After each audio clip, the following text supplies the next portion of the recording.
Mesela bu bir kadın mı, bir erkek mi?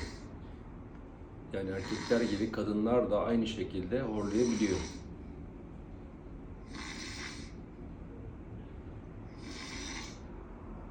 Evet.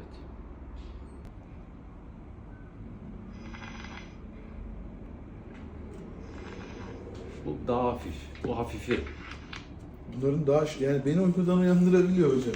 Erkekler gibi kadınlar da horlayabiliyor. Kadınlarda özellikle kilo çok büyük etken, menopoz, hormonal değişiklikler çok büyük etken, tiroid fonksiyonlarındaki bozukluklar çok büyük etken. Tabii ki kullanılan bazı antidepresif ilaçlar da horlama metabolizmasını arttıran faktörlerin başında geliyor. Ancak yapılan muayenede yine hastanın burnu, boğazı, genizi, küçük dili, yumuşak damağı, dil kökü hepsi işin içine giriyor.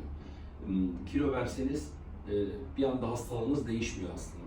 Azalıyor, belki hafifliyormuş gibi gelse de sıkıntılar devam ediyor. Sizi daha önce muayene eden ekip arkadaşlar burnunuzda bir problem olduğunuzu söylemişler. Evet, burnunuzda bir problem var ama sorun tamamen burun kaynaklı değil. Yani boyun ve gıdık yapısı çok önemli.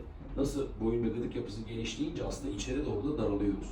Ve bizim burada mücadelemiz sadece sizin horlamanız ve horladığınız için ailesel sıkıntılar, sosyal sıkıntılar yaşamanız değil, uyku apnesi olan problemler. Dolayısıyla aktif cerrahi, yani aktif böyle genç hastalarda özellikle cerrahi yapmak, dil kökü sağlamsa çok faydalı. Ancak sizin de bize destek çıkmanız lazım. Biraz kilo vermeniz lazım, biraz zayıflamanız lazım. Bu da bizim tedavimizi destekleyecek bir alternatif tedavi seçeneği.